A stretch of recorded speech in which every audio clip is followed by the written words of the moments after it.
Students, nimbus learning powered by engineers academy के online portal पे आप सभी लोगों का स्वागत है। जैसे कि आप सभी लोगों को पता है कि एसएससी जेईई का एग्जाम हो चुका है और यहाँ तक कि आंसर की भी अब आप लोगों की रिलीज हो चुकी है।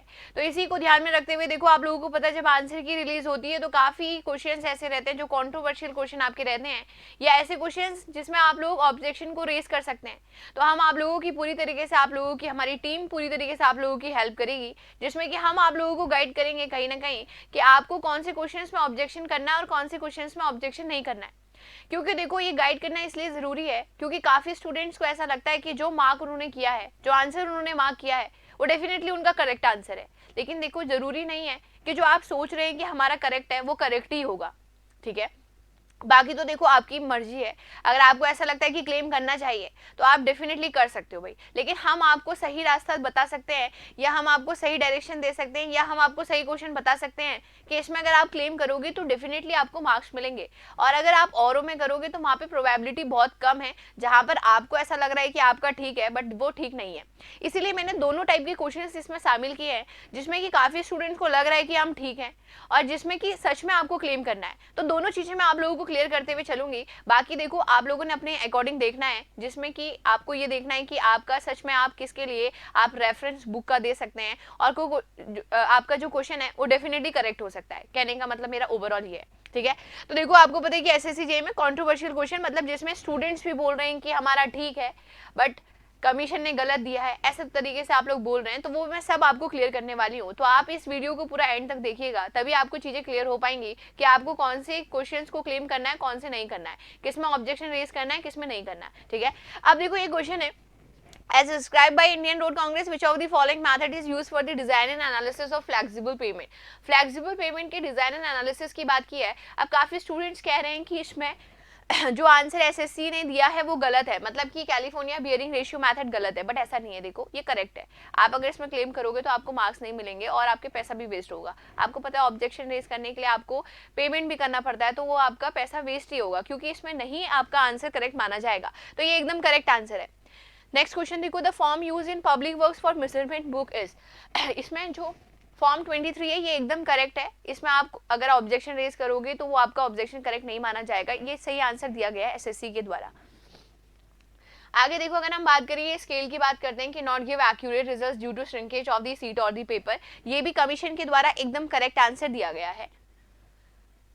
आगे देखो, the propose design speed of urban expressway. ये काफी स्टूडेंट्स को ऐसा लग रहा है कि यहाँ पे जो आंसर कमीशन के द्वारा दिया गया है ये गलत है, 80 गलत है, बट ऐसा नहीं है। देखो, ये एकदम करेक्ट आंसर है। ठीक है, आगे देखो, अगर हम बात करते हैं नेक्स्ट, अगर हम बात करें तो ये lead of crossing, switch and curve, lead heel divergence, ये जो क्वेश्चन है ये भी कमीशन के द्वारा जो दिया गया है वो एकदम करेक्ट है। तो इसमें भी अगर आप ऑब्जेक्शन रेज करोगे तो खाली आपकी मनी वेस्ट है, कमीशन के द्वारा वो आंसर को रेक्टिफाई नहीं किया जाएगा। आगे देखो, अगर हम बात करते हैं, अब देखो इस क्वेश्चन में अब मैं आपको यही बताने जा रही हूँ कि जिसमें आपको लग रहा है वो जरूरी नहीं है कि आप ठीक हो। ठीक है, अब जिसमें करना है वो भी मैं आपको बता रही हूँ। देखो, which recording rain gauge is not able to give a plot of mass curve of rainfall.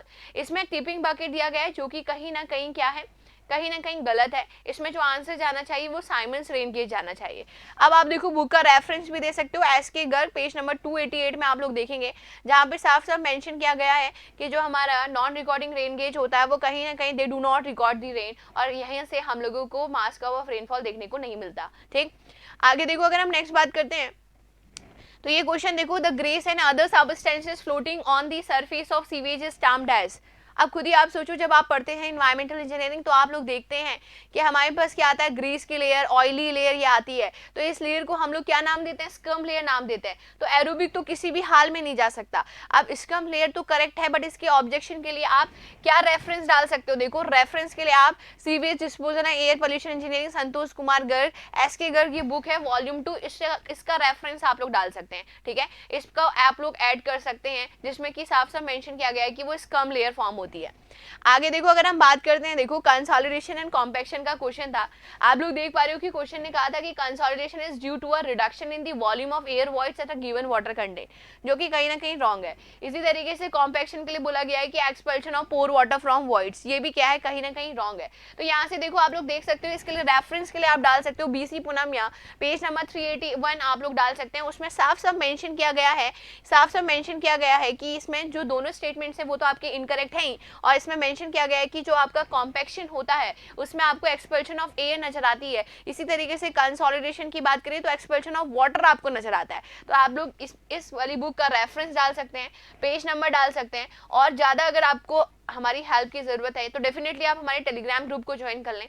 Telegram में जाएं, इंजीनियर्स एकेडमी सिविल को टाइप करें, वैसे ही हमारा टेलीग्राम ग्रुप विजिबल हो जाएगा। वहां पर हम आपको ये स्क्रीनशॉट दे सकते हैं, जिसको कि आप लोग क्या कर सकते हैं, इन स्क्रीनशॉट के माध्यम से आप क्लेम कर सकते हैं। ठीक है, आगे देखो, अगर हम नेक्स्ट बात करते हैं तो the minimum number of person required for direct ranging is 2, similarly the number of person required for indirect ranging is. इस तरीके से आपके सामने क्वेश्चन है, तो आपको यहाँ पे बोला गया 2 4 3 1, इस तरीके से बोला गया है। देखो आपने एक बात ध्यान रखनी है कि अगर हम प्रैक्टिकली कहें तो प्रैक्टिकली हमारे पास यहाँ पे हमारे पास बुक का पूरी तरीके से रेफरेंस है, जिसमें आंसर इसका 4 जाना चाहिए। It means option number B correct होना चाहिए। कमीशन के द्वारा ये गलत आंसर दिया गया है। तो यहाँ पे देखो आप कह भी सकते हो, ये आपकी सर्वेइंग की बुक है, एसएस भावीगट्टी की आपकी बुक है, इसमें देखो लिखा गया it needs 4 people to fix points M and N. बात समझ रहे हैं?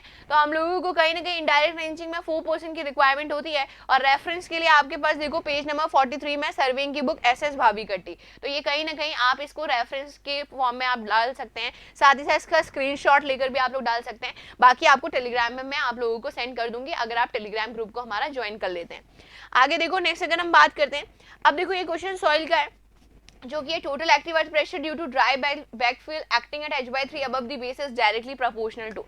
तो देखो काफी स्टूडेंट्स कह रहे हैं कि मैम इसमें h answer directly proportional to h होना चाहिए, बट ऐसा नहीं है। देखो यहाँ पे h² दिया और h² एकदम करेक्ट आंसर है। अब देखो इसके रेफरेंस के लिए मैं कह रही हूँ कि मतलब कमीशन के द्वारा जो आंसर दिया गया वो बिल्कुल करेक्ट है, इसमें क्लेम करने की कोई जरूरत नहीं है। क्वेश्चन को यहाँ पे लाने के पीछे बस यही रीजन है कि आप जो सोच रहे हैं कि ये होना चाहिए और वो सच में नहीं है भाई, h से डायरेक्टली प्रोपोर्शनल नहीं होता है।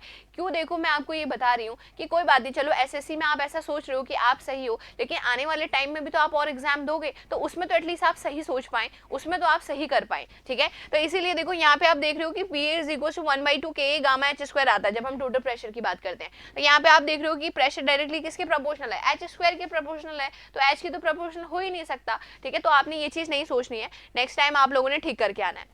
बाकी देखो एक इंपॉर्टेंट इन्फॉर्मेशन आप लोगों के लिए, काफी स्टूडेंट्स कह रहे हैं कि उनके 115 120 125 ऐसा स्कोर उनका आ रहा है, तो डेफिनेटली आप मेंस की तैयारी करो, क्योंकि देखो आप अपनी तरफ से जितने भी एफर्ट्स लगाओगे तो वो कहीं ना कहीं क्या होंगे, आप कर तो लोगे नो डाउट, लेकिन अगर आपको एक प्रॉपर गाइडेंस, प्रॉपर एक कंटेंट अच्छे से प्रोवाइड करा दिया जाए तो जहां स्कोर आपका कम आना था वही स्कोर आपको ज्यादा देखने को मिलेगा। क्योंकि देखो प्रॉपर गाइडेंस की हर किसी को रिक्वायरमेंट होती है, और जब हमारे पास समय कम होता है तो proper strategy, proper content, proper तरीके से अगर हम लोग उसकी प्रैक्टिस करते हैं तो डेफिनेटली हमें उस चीज में सक्सेस देखने को मिलती है। तो इसीलिए आप लोगों के लिए मेंस बैच आप लोगों के लिए हम लोग प्रोवाइड करा रहे हैं, जिसमें देखो आप लोग देख रहे हो कि एकदम एफोर्डेबल प्राइस के साथ ये मेंस बैच आप लोगों के लिए स्टार्ट हो रहा है, जिसमें सभी टीचर्स आप लोगों के साथ डिफरेंट जितने भी हमारे सिविल इंजीनियरिंग के सब्जेक्ट्स हैं उन सबको पूरी तरीके से कवर कराने जा रहे हैं। तो देखो अगर आपको लगता है कि अगर आप 110 115 जनरल कट ऑफ की मैं बात कर रही हूँ सिविल इंजीनियरिंग की, अगर इतना स्कोर है 110 अगर प्लस आपका स्कोर है